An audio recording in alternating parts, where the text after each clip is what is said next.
Hello and welcome once again to Red Gaming Tech for your daily dose of the latest gaming news of myself, Amata.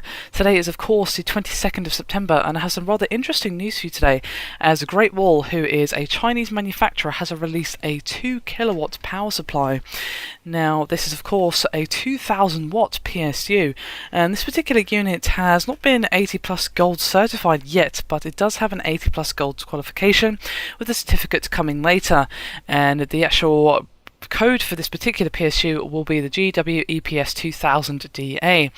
Now, as I said previously, this PSU is capable of delivering up to 2000 watts. However, this is only when it is connected to a 210 to 265 VAC plug. How it does support inputs between 90 and 265.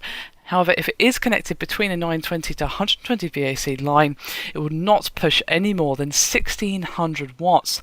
And as for the connectors, this particular unit will feature the standard 24-pin ATX connector, 4 8-pin EPS connectors, 8 6+2-pin PCIe power connectors, 9 Molex connectors, a dozen SATA power leads, and lastly, of course, a floppy connector.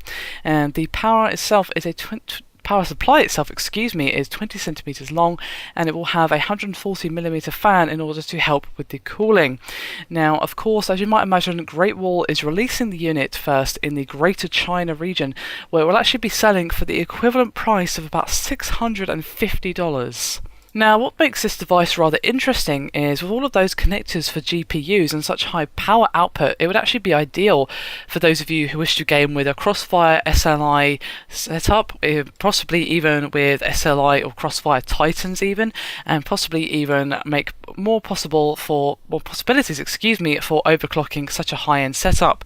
It would really be great for very high-end gaming rigs, servers, or maybe even compute farms, and it could even come in handy for video rendering or 3D rendering, and you wouldn't even need a second power supply to power your water cooling, which you would most likely want for such a high power, high heat device.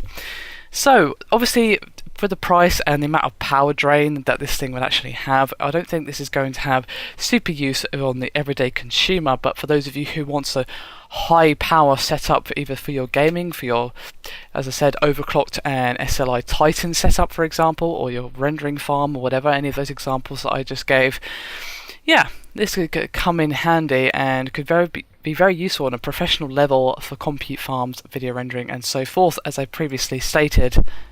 So I'd be curious to hear your thoughts on this, as of course the average consumer, most of you will probably be not really that interested in this, but it still has some interesting possibilities for high-end setups and so forth. So I'd be curious to hear your thoughts and all that good stuff. Anyway, that is me done for this video. Hope you've enjoyed it. Thank you very much for watching, and I'll see you next time.